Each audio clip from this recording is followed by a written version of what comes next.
Hello guys, bersama saya lagi dalam Alright Nopod Channel. Satu lagi berita menggempakan terkini ya daripada pihak ISPRM. Kalau sebelum ini sahabat semua, anak-anak Mahathir dikehendaki untuk isytiharkan harta mereka.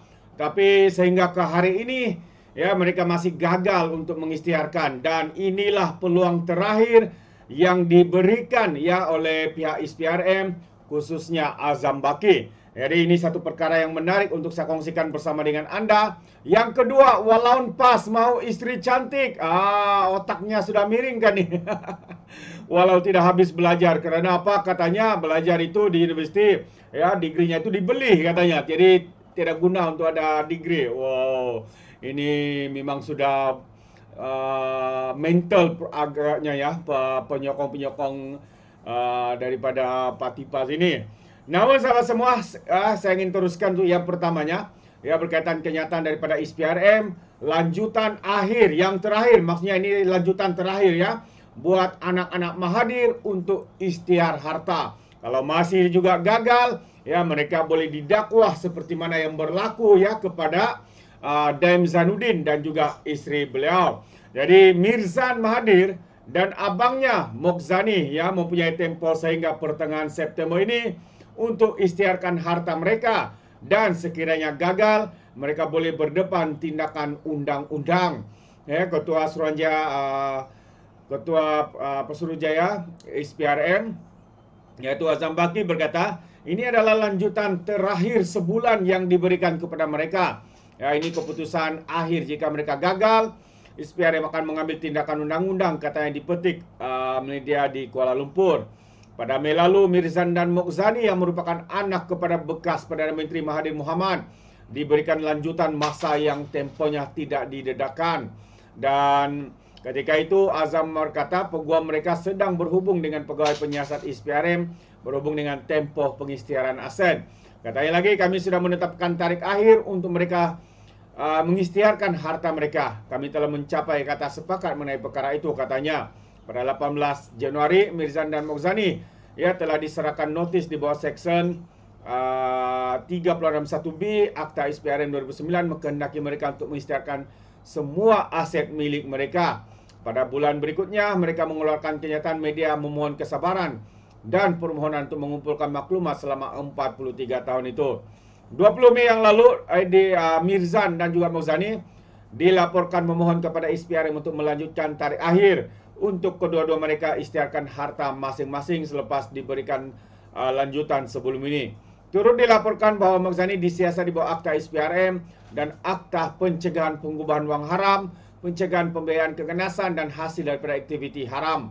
Jadi pada April yang lalu juga, Azam mengesahkan bahawa Mahathir yang menuduh Perdana Menteri Anwar Ibrahim menyasarkan keluarga dan rakan-rakannya juga sedang disiasat, tetapi enggan mendedahkan butiran tambahan. Ahli politik berusia 99 tahun itu juga menjelaskan bahawa dia tidak ada masa untuk mengisytiharkan hartanya. Itu antara tindakannya daripada Mahathir. Mungkin begitu banyak hartanya sehingga tidak berani untuk isytiharkan harta. Sahabat-sahabat semua, apa pandangan anda? Jadi anda boleh berikan komen ya di dalam ruangan komen. Dan untuk perkara yang seterusnya berkaitan dengan walaun daripada Parti PAS, penyokong Parti sesat ini, dikatakan dia mahu isteri yang cantik dan ramai anak. Ya, walaupun pempengaruh ini dikatakan tidak habis pengajian di universiti. Dia pula beritahu cara plan hidup. Dan juga dia beritahu dia pakar ya di dalam semua itu. Funny, sungguh lucu ya walaupun ini. Seorang pempengaruh kontroversi tampil memberitahu cara plan hidup dengan menekankan pentingnya dirancang secara spesifik. Daniel Mirza atau dikenali sebagai DMI Islam yang terkeluar daripada pengajian di Universiti Sultan Zainal Abidin berkata dia ingin menjadi kaya serta mempunyai isteri yang cantik dan rumah besar.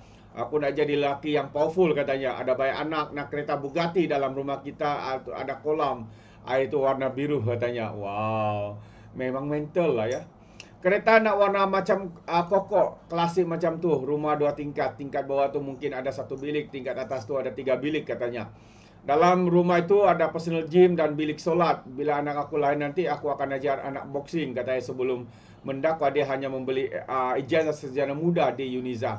Dia yang kerap menyebut perkataan bocah kanak-kanakan menasihatkan jika mahu merancang untuk hidup mesti secara spesifik. Penyokong Perikatan Nasional itu memberi contoh ahli bina badan yang spesifik dalam mendapatkan tubuh kekar dengan mempunyai latihan yang spesifik. Sama macam impian kita kena spesifik katanya. Kena ada plan spesifik untuk capai impian yang spesifik. Itu kata yang diulang-ulang ya. Perkataan spesifik katanya. Itu antara kenyataan ya daripada Walaun PAS ini ya, yang saya anggap sebagai seorang yang mental. Ada masalah mental di sana. Tapi apapun kita boleh nampak macam mana kebodohan dan kebangangan ya penyokong-penyokong PAS, seperti juga pemimpin mereka ya. Sebab ramai yang mengatakan untuk menjadi pemimpin dalam PAS ataupun penyokong PAS ini, antara sebab utamanya syarat ya, bukan sebab, antara syarat yang ramai rakyat ataupun netizen di luar sana mengatakan kena jadi bodoh. Ini antara perkara ataupun contoh sahabat semua. Dan sebelum saya akhiri, satu perkara yang agak mengejutkan kita ya, selepas 21 kali transaksi 174.000, penganggur di kedai ini baru tersedar. Adakah bodoh ya? Sudah buat transaksi 21 kali baru dia sedar dia kena tipu. Selepas 6 tahun dengan sebanyak 21 kali transaksi ke akaun bank, seorang penganggur di Kuala Ketil, Baling, Kedah baru sedar dia ditipu dengan skim pelaburan yang tidak wujud. Ibarat nasi sudah menjadi bubur, dia terperdaya dengan skim pelaburan yang diperkenalkan oleh seorang rakannya. Mangsa berusia 33 tahun itu mula melabur sebanyak 10.000 pada Disember 2018 menurut Ketua Jabatan Siasatan Jaya Komersial Ibu Pejabat Polis Kontingen Kedah, Superintendent Loh Yulik.